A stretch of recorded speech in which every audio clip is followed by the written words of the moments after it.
ابو بکر صاحب یہ ارشاد فرمائیے کہ مجمع الزوائد میں حضرت عباس رضی اللہ تعالیٰ عنہ کی ایک روایت ملتی ہے، آپ فرماتے ہیں کہ ایک دن سرکار نے فرمایا کہ کیا میں آپ لوگوں کو وہ نہ بتاؤں جو نانا نانی کے لحاظ سے سب سے افضل ہیں، جو چچا پھوپھی کے لحاظ سے سب سے افضل ہیں، جو ماں باپ کی وجہ سے سب سے افضل ہیں؟ پھر ارشاد فرمایا کہ وہ ہیں امام حسن و حسین۔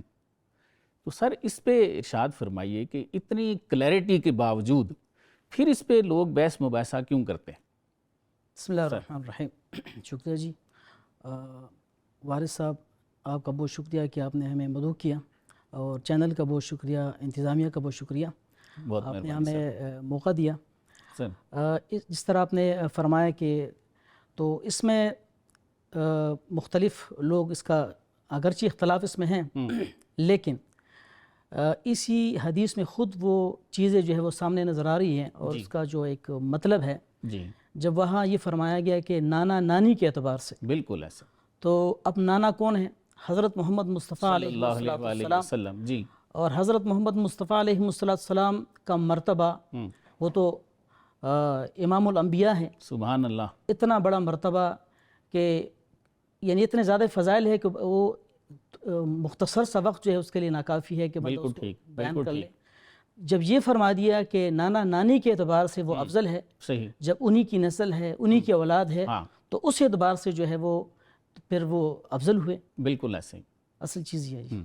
کیونکہ نہ ایسا نانی نانا کوئی لا سکتا ہے، بالکل ایسی، ٹھیک ہے، نہ ایسے کوئی ماں باپ لا سکتا ہے، تو پھر میرا خیال ہے کہ ایسے کمپیریزن سے لوگوں کو گریز کرنا چاہیے۔ اور اس حدیث شریف میں تو سرکار نے سارے شک ہی مٹا دیے ہیں کہ نہ کوئی ہم جیسا ہونا ہے کسی نے، نہ ان کے ماں باپ جیسا کسی نے ہونا ہے، اس لیے اس میں کوئی شک نہیں ہے کہ امام حسن و حسین علیہم السلام جنت کے نوجوانوں کے سردار ہیں۔ بے شک۔ غازی صاحب یہ ارشاد فرمائیے کہ علامہ ابن حجر عسقلانی رحمۃ اللہ علیہ نے فتح الباری میں جو امام پاک اور حضرت امیر معاویہ رضی اللہ تعالیٰ عنہ کے درمیان جو وہ معاہدہ ہوا ہے، اس کی دفعات آپ نے فتح الباری میں، جیسے میں ذکر کر رہا ہوں، لکھی ہوئی ہیں۔ اس کی دوسری شک یہ تھی کہ میرے علاوہ آپ کسی اور کو اپنا ولی عہد مقرر نہیں کریں گے، لیکن حضرت امیر معاویہ نے یزید کو اپنا ولی عہد مقرر کر دیا۔ تو سر آپ کیا سمجھتے ہیں انہوں نے ایسا کیوں کیا؟ اصل جی بنیادی بات تو یہ ہے کہ جس طرح آپ نے فرمایا جی کہ انہوں نے کیوں اس طرح کیا، اللہ کے نبی کی ایک حدیث ہے کہ ایک دفعہ حضرت حسن رضی اللہ تعالیٰ عنہ آئے اور اللہ کے نبی جو ہے وہ جمعہ پڑھا رہے تھے، لوگوں کی طرف دیکھا اور پھر ان کی طرف دیکھا، فرمایا کہ ان ابنی ھذا لعل اللہ ان یصلح بہ بین الفئتین من المسلمین، ٹھیک ہے، کہ یہ جو میرا بیٹا ہے امت کے دو بڑے گروہ میں صلح کروائیں گے، صلح کرا دیں، ٹھیک ہو گیا۔ تو بنیادی بات تو یہ ہے کہ ایک تو یہ، اور دوسرا ایک اور حدیث ہے، اگر اس کو ہم اس پیرائے میں دیکھیں کہ دیکھیں اللہ جل جلالہ نے امام حسین رضی اللہ تعالیٰ عنہ کو اس کربلا میں پہنچانا تھا، اللہ کے نبی پہلے بتا دیا تھا کہ میری امت کا ایک گروہ جو ہے میرے اس نواسے کو شہید کر دیں گے، ٹھیک ہے۔ اب یہ بعض چیزیں ایسی ہے کہ جس میں بندہ کوئی کلام نہیں کر سکتا، اللہ نے ان کے ذریعے سے کرا دیا، اور بالکل معاہدہ میں یہ تھا۔ اور ایک اور وجہ یہ ہے کہ حضرت حسن رضی اللہ تعالیٰ عنہ وہ پہلے وہ جو زہر دیا گیا ان کو، وہ تو فوت ہو گئے تھے، تو بعد میں تو وہ رہے نہیں، تو اور کچھ لوگ یہ فرماتے ہیں کہ کچھ صحابہ نے ان کو مشورہ دیا کہ یہ جو یزید ہے اس وقت کے اعتبار سے، بعد میں تو وہ کافی بگڑ گئے اور حالات جو ہے ان کے خراب ہو گئے، تو انہوں نے مینجمنٹ کے اعتبار سے ان کو دیکھا کہ وہ بڑا ایک پاور کے اعتبار سے اور جو گرفت کے اعتبار سے، کچھ صحابہ نے کہا کہ یہ بندہ، کیونکہ یہ جو حکام ہوتے ہیں یا جو انتظامی امور ہوتے ہیں اس کو چلانے کے لیے ایک مینجمنٹ والا بندہ چاہیے تھا، تو انہوں نے جب یزید کو دیکھا کہ مینجمنٹ پہ بڑا ماہر ہے اور پاور کے اعتبار سے، تو انہوں نے ان کو مشورہ دے کہ اس بیٹے کو اگر آپ کر لیں گے۔ سر آپ کیا سمجھتے ہیں کہ انہوں نے وہ جو مشورہ دینے والے تھے ان کا مشورہ مان لیا، پیچھے سرکار دو عالم صلی اللہ علیہ وسلم کے اسوہ کو نہیں دیکھا، آپ نے تو کسی کو نامینیٹ نہیں کیا تھا، تو انہوں نے یہ جو نامینیٹ کر دیا یزید کو، اس کی وجہ سے کتنا بڑا سانحہ جو ہے وہ پورا خاندان نبوت جو ہے وہ کربلا میں تیگ ہو گیا، شہید ہو گئے لوگ۔ تو اگر وہ ایسا نہ کرتے تو پھر یہ نہ ہوتا،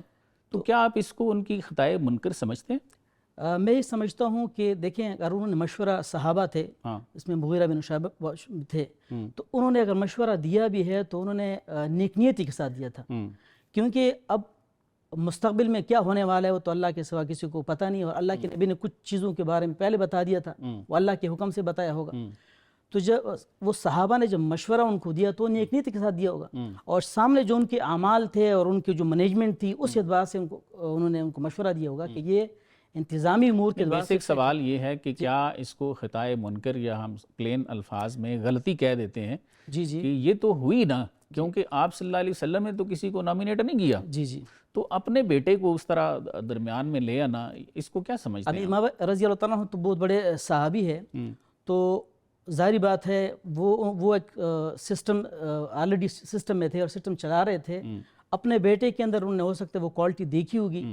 اگر دیکھا جائے تو اس کے علاوہ ان کو ایسا کوئی بندہ اس وقت کے اعتبار سے نظر نہیں آیا ہوگا، تو یہ کہہ سکتے ہیں کہ ہاں یہ سب ہو سکتا ہے سر کہ بہت سارے صحابی بھی زندہ تھے، جی جی اور آج کے جو کچھ لوگ ہیں نا وہ یہی کہتے ہیں کہ یہ خطائے منکر ہے، کم از کم ہمیں اتنا تو ضرور کہنا چاہیے، جی جی اس لیے کہ اگر وہ ایسا نہ کرتے تو اتنا بڑا سانحہ جو ہے وہ نہیں ہونا تھا۔ اور دوسرا یہ کہ آپ صلی اللہ علیہ وسلم کا جو اسوہ ہے، جو آپ کی تعلیمات ہیں، جی جی یا ان سے پہلے جو خلفائے راشدین گزرے ہیں ان میں سے بھی کسی نے ایسے نہیں بالکل کیا۔ ایسی ہے، تو ہمیں حضور کے اسوہ پہ چلنا چاہیے، اور علیکم بسنتی و سنت خلفائے راشدین، اور خلفائے راشدین کی سنت پہ ہمیں چلنا چاہیے۔ بالکل تو اس میں عام جو لوگ ہیں وہ یہی کہتے ہیں کہ یہ ان کی خطائے منکر ہے۔ بالکل ایسی ہے، بلکہ اس لیے تو حضرت امام حسین اور ان کے اس میں مقابلے میں آئے تھے کہ یہ جو ان کی نامینیشن ہوئی ہے یہ شریعت کے اس اصول کے خلاف ہے جو شورئی سسٹم ہے ہمارا۔ بالکل ٹھیک، بالکل ٹھیک ہے۔ اس لیے وہ امام حسین رضی اللہ عنہ جو ہے وہ کربلا اسی لیے تو آئے تھے کہ میں اس سسٹم کو، یہ جو ان کے حاکمیت کو میں نہیں مانتا ہوں، اس کی بنیادی وجہ یہ ہے کہ یہ نامینیٹ ہوئے تھے اور اسلام کا یہ طریقہ نہیں ہے۔ ہاں، بیسک جو اصول ہے اس کی یہ بات خلاف تھی۔ ایسی بالکل ٹھیک ہے۔